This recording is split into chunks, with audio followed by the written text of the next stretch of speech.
Every parent knows this moment, even if they don't always talk about it out loud. You ask your child to stop doing something, and at first it feels like a normal, everyday request. They don't stop. You repeat yourself, maybe with a little more firmness, and suddenly what was a small situation turns into a full emotional meltdown that feels completely out of proportion. There is crying, screaming, refusing to cooperate, and a level of emotional overload that makes you feel like nothing you say is getting through anymore. In moments like this, many parents feel confused, frustrated, or even powerless, wondering how something so small turned into something so intense. Most parents grow up believing that tantrums happen because children are spoiled, stubborn, dramatic, or trying to take control of the situation. That belief is very common in many cultures. But in Korea, many parents see tantrums in a very different way, and that difference completely changes how they respond. They don't see tantrums as bad behavior that needs to be corrected immediately. Instead, they see tantrums as a signal that the child has lost emotional balance and needs help regulating, not punishment, pressure, or control. And that single shift in perspective changes everything. In Korean parenting culture, there is a habit so simple that most parents outside Korea completely overlook it. Yet this habit quietly prevents daily tantrums before they fully develop, and often shortens the ones that do happen. It doesn't involve punishment, timeouts, or strict consequences. It doesn't involve rewards, bribing, or distraction. And it doesn't require raising your voice or asserting authority in the moment. Instead, it starts with what the adult does in the first few seconds of emotional tension, before the situation escalates. Here's the key idea. In many Korean households, parents focus less on correcting behavior in the moment and much more on regulating emotion first. They understand that a child who is emotionally dysregulated cannot listen, reason, reflect, or cooperate, no matter how clear the rule is or how calmly it's explained. Modern neuroscience strongly supports this understanding. When a child becomes emotionally overwhelmed, their brain shifts into a survival state. The part of the brain responsible for logic, impulse control, and reasoning temporarily goes offline. In that moment, self-control is not a choice the child can make, it is biologically unavailable. This explains why telling a child to calm down almost never works during a tantrum. The child isn't ignoring you or trying to challenge your authority. Their nervous system is simply overloaded, and logic cannot cut through that overload yet. At this point, it helps to understand something else that many parents have never been taught. Emotional regulation is not something children are born knowing how to do. It is a skill that develops over time, and it develops through repeated experiences with a calm, regulated adult. And this is where most parents, without realizing it, make things worse. They try to teach, explain, negotiate, or control right at the emotional peak, when learning is literally impossible. The more pressure they apply, the more the child resists, and the emotional cycle escalates even further. Korean parents approach this exact moment differently.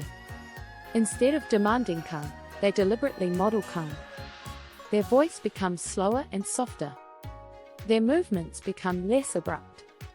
Their facial expression relaxes instead of tightening. Even their breathing slows down, which subtly signals safety to the child. This isn't accidental.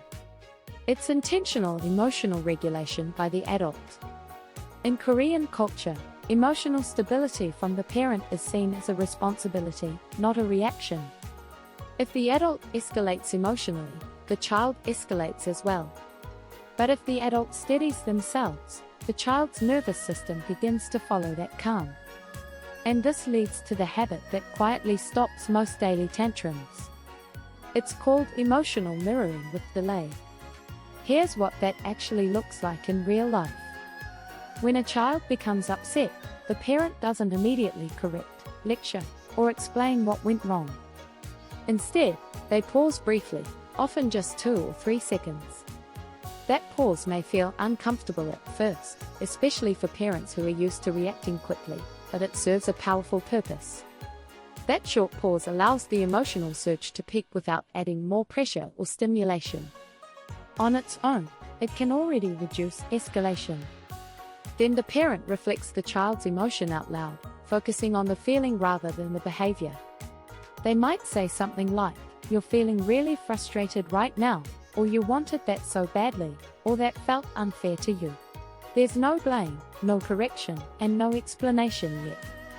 Just emotional acknowledgement. And that reflection sends a powerful message to the child's nervous system. I see you, and I understand what you're feeling. Feeling understood is one of the fastest ways to calm emotional overload, especially for young children who don't yet have the words to explain what's happening inside them. When a child feels seen and understood, their body begins to relax. At this stage, something subtle but important often happens. The child may still be upset, but the intensity begins to drop. Their breathing slows. Their muscles loosen. The emotional storm is no longer being fueled by conflict. Parents who practice this consistently often notice changes within days. Tantrums become shorter, less intense, and much easier to recover from. Not because the child suddenly behaves better, but because the child feels emotionally safe. Only after the child begins to calm do Korean parents introduce boundaries or solutions. They regulate first, and they teach second. That short delay, often less than a minute, prevents power struggles before they even begin. Another important habit is how limits are communicated. In Korean parenting, limits are calm, firm, and emotionally neutral without anger, threats, or emotional charge. For example, instead of saying, "If you don't stop, you're going to your room," a parent might say, "I see that you're angry, but hitting is not allowed." The emotion is acknowledged. The boundary is clear. And the tone stays steady. This combination dramatically reduces resistance and defensiveness, because the child doesn't feel attacked or shamed. They feel guided instead. Over time, children internalize this kind of regulation. They learn to recognize their emotions as they arise. They learn to slow themselves down when those emotions feel strong. And they learn that strong feelings are allowed, but they are not in control. This process doesn't happen overnight. It builds gradually through repetition, through hundreds of small moments where calm is modeled instead of forced. Each one of those moments strengthens the child's ability to regulate themselves in the future. This is why Korean parents often experience fewer daily tantrums as children grow. Not because their children are naturally more obedient, but because they are more emotionally regulated and more secure in their relationship with the adult. And there is one final element that makes this habit truly work. Consistency. Korean parents respond this way every day, not only when it's easy and not only when they are calm. Even on hard days, they return to the same pattern of calming first, connecting second, and correcting last. That consistency trains the child's nervous system to expect stability and emotional safety. Over time, the child begins to trust that emotions will be met with calm, not conflict. Eventually, the child starts to mirror that calm on their own, sometimes even before the parent steps in. This habit doesn't eliminate emotions. Children will still feel frustration, anger, and disappointment. Those feelings are a normal and healthy part of development. But tantrums become less explosive, less frequent, and far easier to manage. Because the child feels guided instead of controlled, supported instead of overpowered. If there's one thing to remember, it's this. You don't stop tantrums by overpowering emotions. You stop tantrums by containing them. Calm first, connection second, correction last. That is the Korean habit that quietly stops daily tantrums.